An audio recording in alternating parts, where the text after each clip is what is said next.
Hello. Tried this last night, but it went quite long, like an hour, which is kind of a long time. So we're going to try to keep this short this time around. But I want to take the opportunity on this nice chilly winter day to sit down in Ableton and see if we can make a track from scratch, for the most part, in 30 minutes or less, using only Ableton stock plugins. I thought it'd be a fun thing to just show my process, hang out a little bit, talk about gear, and make some cool sounds. So, all right, let's get started. This is my template that I always start with. I got a drum rack, an external instrument, and 2 audio tracks. We're going to go ahead and delete that external instrument because we're not going to be using it. And I took some notes here about some possible ideas that, frankly, I can't understand what my notes mean. But I do know that I want to start with operator. Just feeling that today. So we'll just bring in an instance of operator in before we get going. I also took the liberty before we started recording of replacing my reverb and echo sends, which usually I use Valhalla, a Vintage Verb, and Valhalla delay here. But I replicated them with stock Ableton plugins to keep it all good. Okay, had to set up some audio routing, but let's get into it. So one of my ideas that I wanted to do for this one is to use these Max for Live devices that are basically little drum synthesizers that kind of sound like sort of 808, 606 family of kind of like Roland style stuff. But they're really versatile and there's lots of interesting stuff going on here. I really like the kick drum and I really like the snare drum. When you first load them up, they've got some pretty standard sounds. Look at that. Listen to that clap. The variety, the panning, it's very nice.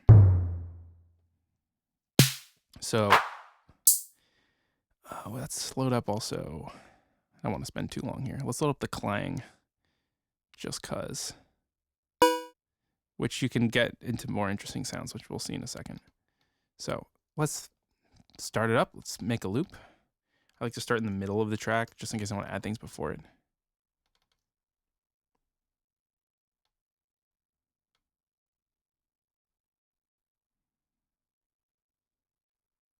Just thinking about beat in my head.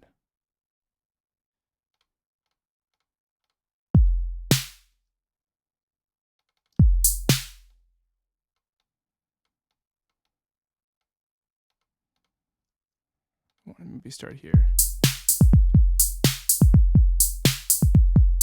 Oh, our loop points off. Let's go to grooves before we go any farther here. I kind of want a more, I don't have to search it. Just come over here. I kind of want a more like a swung, almost like a MPC style, like J Dilla type thing. Let's get it good. This one usually works pretty well. And I gotta go over here. That's close. I like a little fast.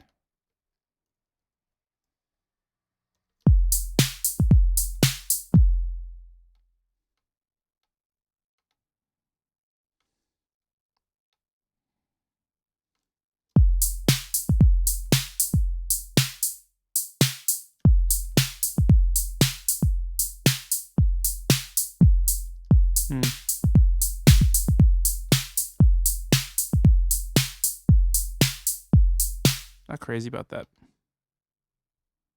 Try this one.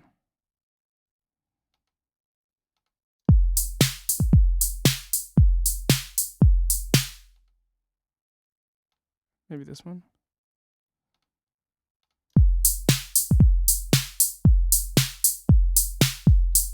There we go.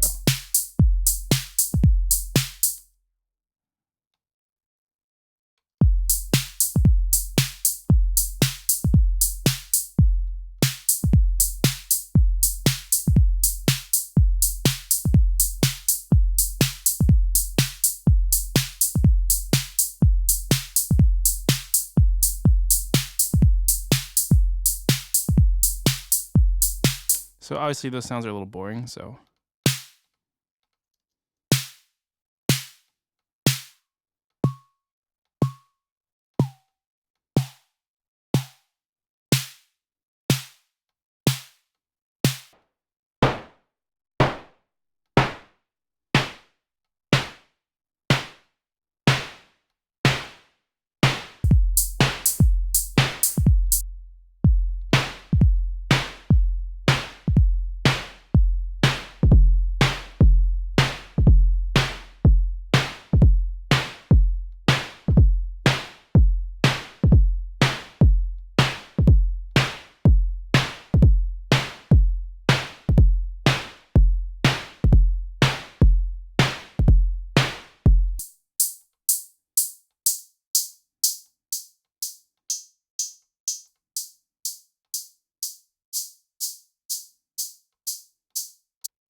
Something before we move on to something else here. I wanted to try this real quick.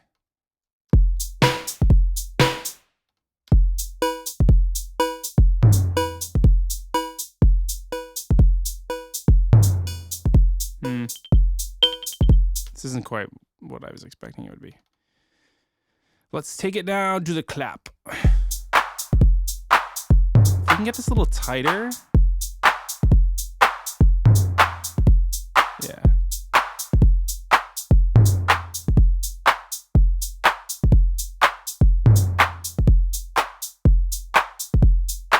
I wanted something a little darker sounding.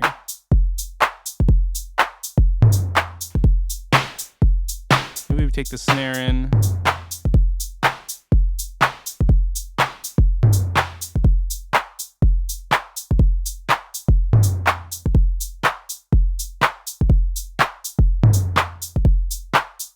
A little of that transient energy. Okay.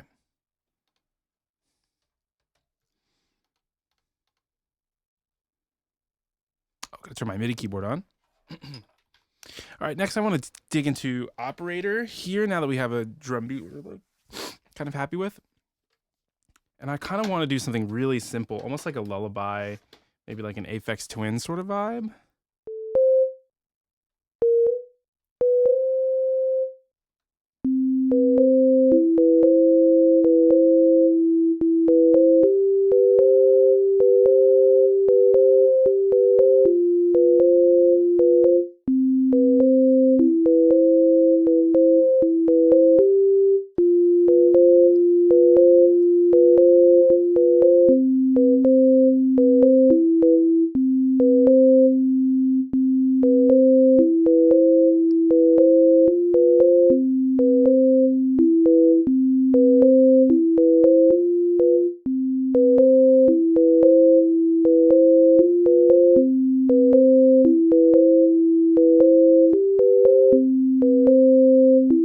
All right, that's cool.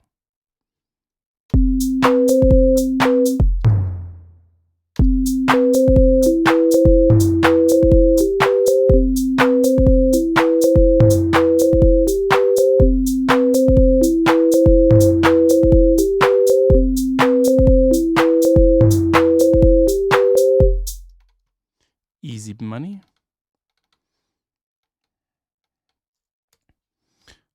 Let's do light quantize here.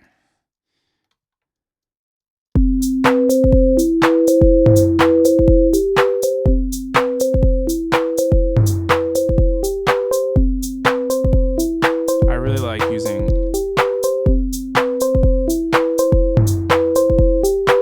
the 8-bit sign. It's a nice little texture to it. A little bit of that kind of 90s digital sort of thing. Let's take in a little bit of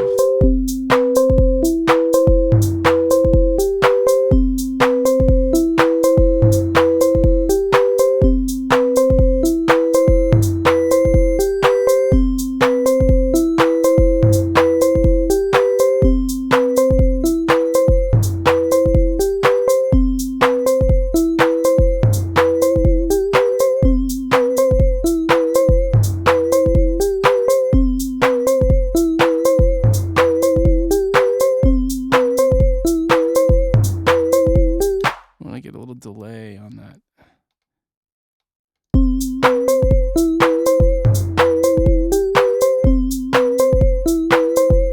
Let's keep going less.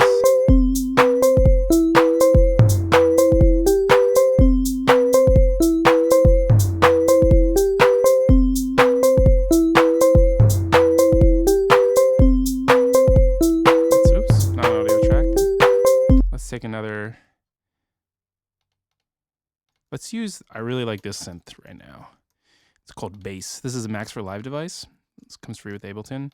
I should have explained that from the start. I'm also using Max for Live stuff, obviously. Like all the drums these are Max for Live plugins, but they're free. So I'm counting it as Ableton stock because why not? Let's get a bass line.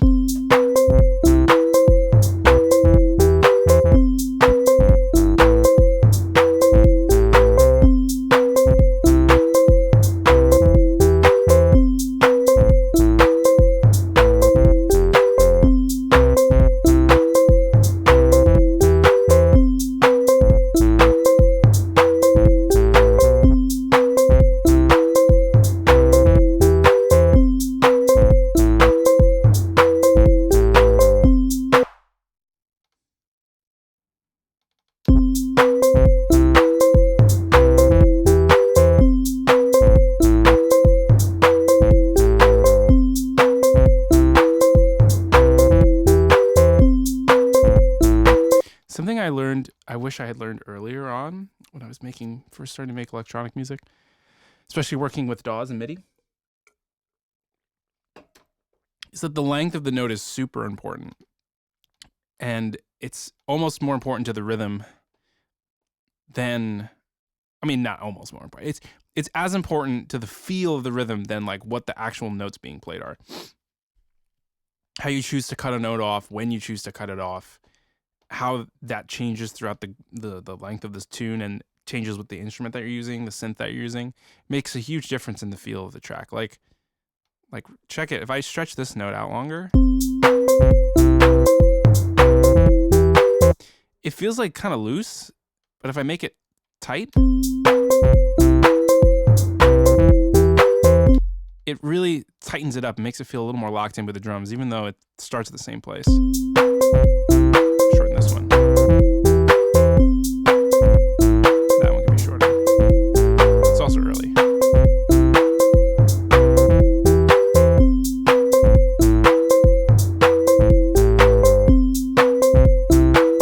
Yeah. So let's tweak this for a bit.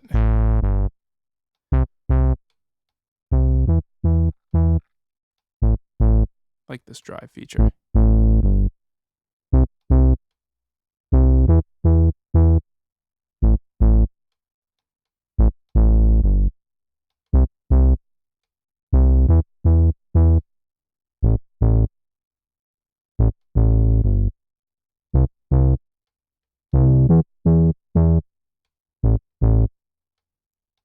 Whoa.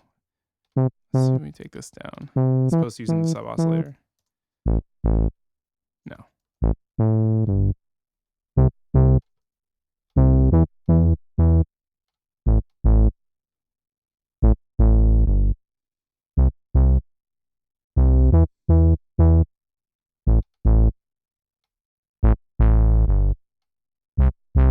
This is like kind of...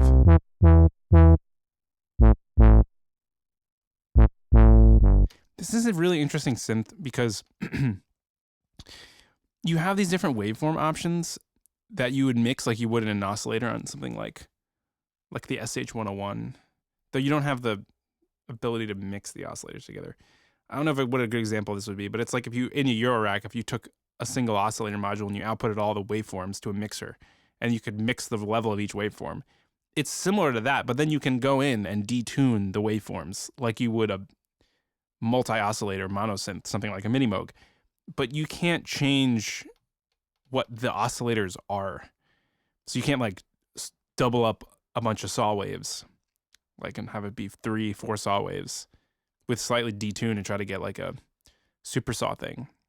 So it's kind of like this weird in between one oscillator and 4 oscillators monosynth, but it sounds really cool.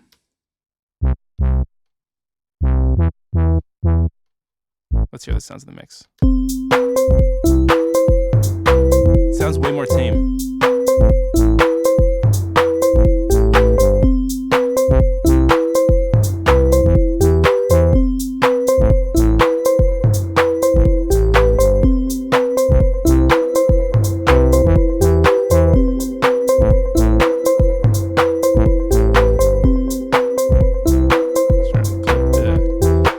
Clip the master. Let's throw. Just throw this on there.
Little bit of this.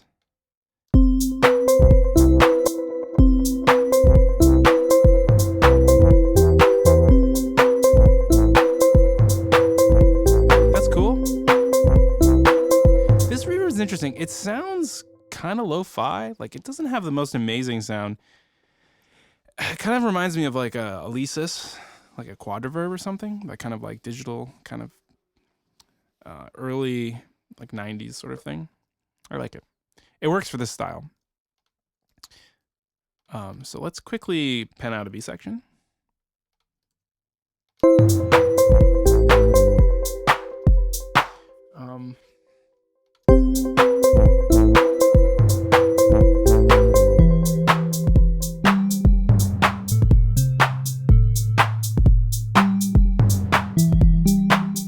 Why not? We don't have a lot of time.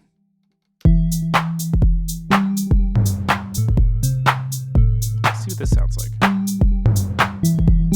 Oops. Why didn't that really work? What? Oh, this has to be.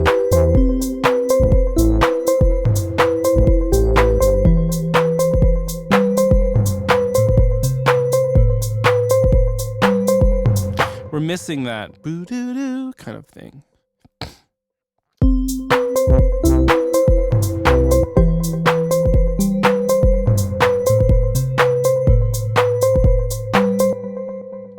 We'll do a little bit of this.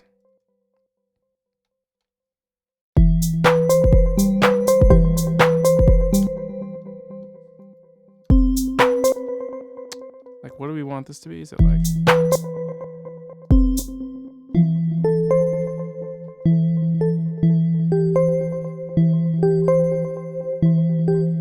Let's try bringing those down to G.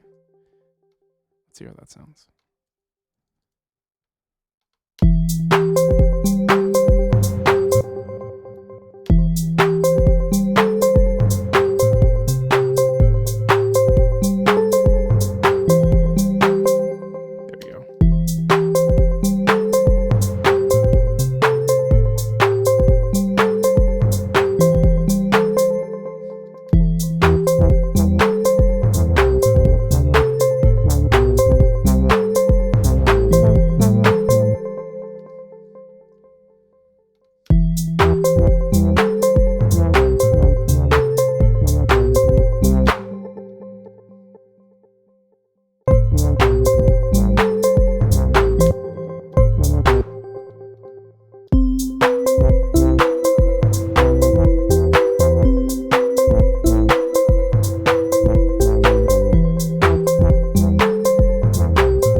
want to change like the second half of this.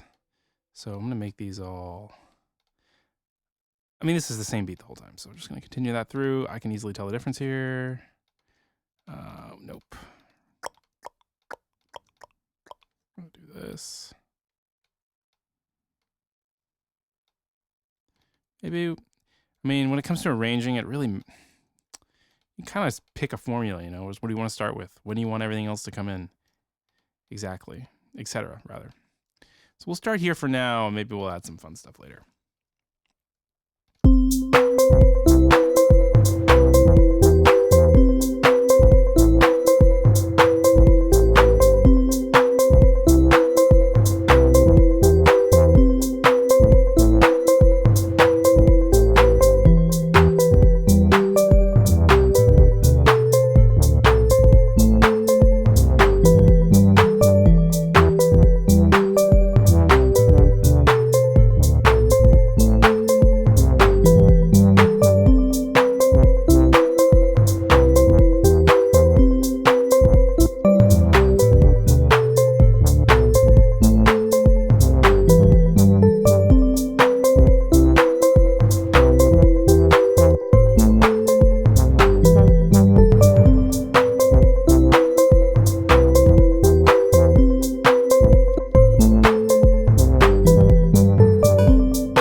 Before we kind of wrap it up with this track, let's use another great little Cynthia analog. This one's cool. So what I really like about this synth, is this one specific feature that allows you to detune the keyboard control amount, or rather change the keyboard control amount for each oscillator independently, which is really cool and lets you do really interesting like detuning effects and stuff like that. So just as a quick example, right? Like 100% means full keyboard tracking, where the oscillator tracks the keyboard 100%. As you start to go above and start to go below 100%, the keyboard tracking becomes more or less exaggerated, where as you go up, the gaps become even larger, or as that's when you go above 100. When you go below 100, like as you go up, the gaps between the notes become smaller, and each like successive key means less. I think I could be totally wrong about that. That's my like instinctual interpretation of how it sounds. So anyway, what I'm going to do is I'm going to put this LFO on the keyboard stretching, and you really don't need to go that far above 104%. 98, yeah, 97, that's kind of low. You'll hear what I mean. Like, watch. Pretty detuned, pretty quickly. Let's maybe even go 2% here.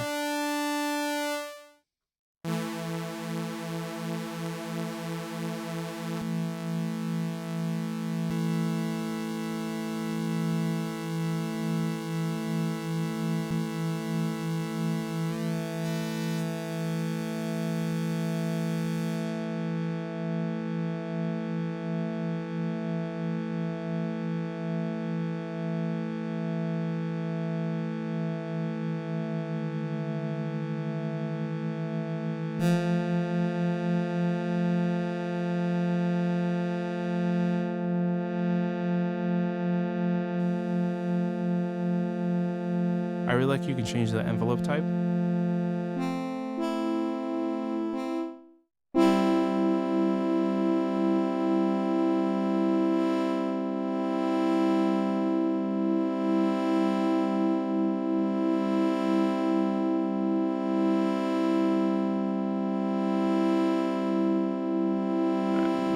Trick out here. One final trick to create a nice stereo sort of spread here is you take, now this, I pulled this trick from using a trick you can use on the Lexicon Primetime, which is like a hardware unit. It's like a 12-bit digital delay. It's modeled by the Sound Toys plugin Primal Tap, and it has a really nice feature about it. Redux. It has a really nice kind of, you can create really nice stereo spread with it by setting the delay channels, the delay between the left and right channels, extremely small, like milliseconds, a couple dozen milliseconds, and automating the rate of one of the delays using, there's a built-in LFO.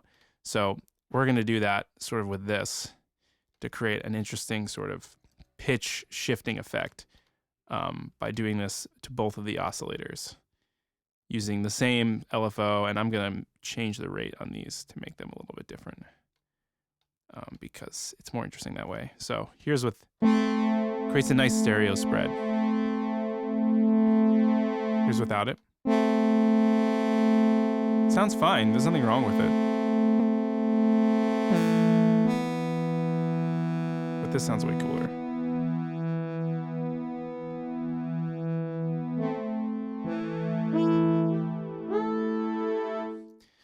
And then I just put a little redux on the end to kind of, because we have on the Lexicon Primetime is a 12-bit sample rate, which to this signal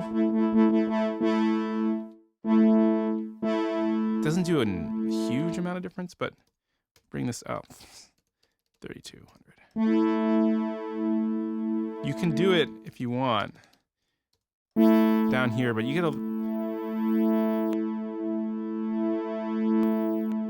have to turn on the filter to kind of get the aliasing out of the picture.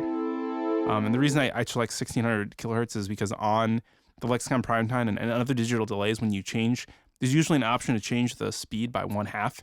And what that essentially doing is having the sample rate of the internal processor. And that, one, lowers the pitch and gives you less.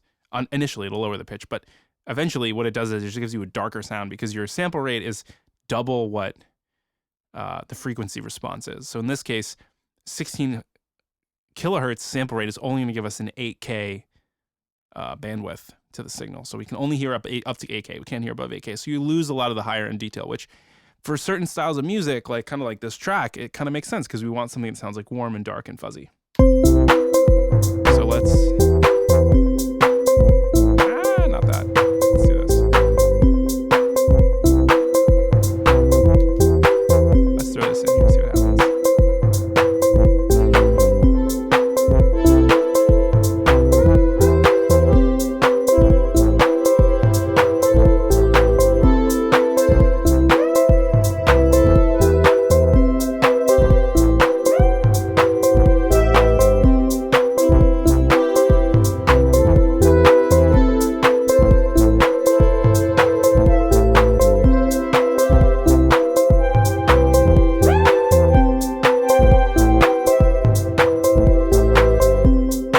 Really cool. I really like that. Whoa, what happened there? I hope I didn't lose that. Did we?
adjust the keyboard tracking. I'm going to take the LFO off because it's a bit too much. Well, maybe. Let's see.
Yeah. See how this sounds going into the B section?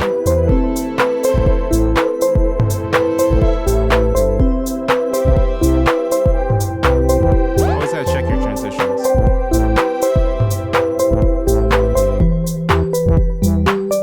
Let's get sparse there. We can add another element maybe. But yeah, I think we're starting to wrap. We should wrap it up here. It's getting a little long, but this is a nice skeleton. This is a lot to build on here. We can really fuck with the drum pattern. We can mess around with kind of automate some parameters on the operator to get some more interesting sounds. I'm really happy with the bass. I really like the way that turned out. I like the subtle LFO variation on the filter to get a nice, kind of a nice kind of, just makes it more interesting, you know? I'm not entirely happy with the way this pad sounded. I might be wanting some like noise.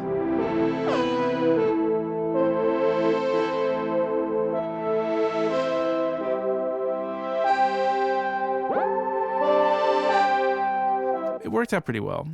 Maybe I'll substitute it later.